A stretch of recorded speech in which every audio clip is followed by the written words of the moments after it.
गांव के बाहर एक घना जंगल था जिसमें एक बूढ़ा साधु रहता था।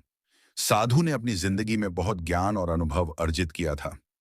एक दिन उसने सोचा, क्यों ना किसी सच्चे इंसान को अपनी सबसे कीमती चीज सौंप दूं।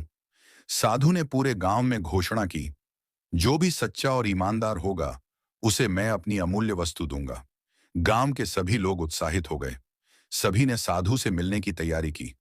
पहले दिन एक व्यापारी आया। उसने कहा, मैंने गरीबों को दान दिया है, मैं ईमानदार हूं। साधु मुस्कुराया और पूछा, क्या तुमने कभी झूठ नहीं बोला? व्यापारी झेंप गया और चुपचाप चला गया।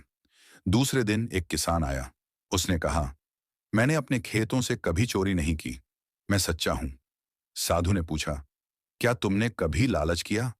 किसान सोच में पड़ गया और लौट गया। दिन ऐसे ही बीतते गए। अंत में एक छोटा बच्चा साधु के पास आया। उसने कहा, साधु बाबा, मैं जानता हूं, मैं न तो बहुत अच्छा हूं और न ही बहुत बुरा, लेकिन मैं कोशिश करता हूं कि किसी को दुख न दूं। अगर मैंने कोई गलती की तो मैं माफी मांगता हूं। साधु ने गहरी सांस ली और मुस्कुराते हुए कहा, सच्चाई यही है, अपनी गलतियों को मानना और उन्हें सुधारने की कोशिश करना।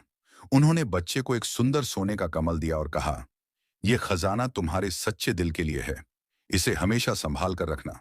गांव के लोग यह देखकर हैरान रह गए। साधु ने सबको समझाया, सच्चाई सिर्फ यह नहीं है कि आप गलतियां न करें, बल्कि यह है कि आप उन्हें स्वीकारें और बेहतर बनने की कोशिश करें। यही जीवन का असली खजाना है। शिक्षा। सच्चाई और ईमानदारी ही इंसान की सबसे बड़ी पूंजी है। अपनी गलतियों को स्वीकारना और सुधारना ही सच्चे इंसान की पहचान है।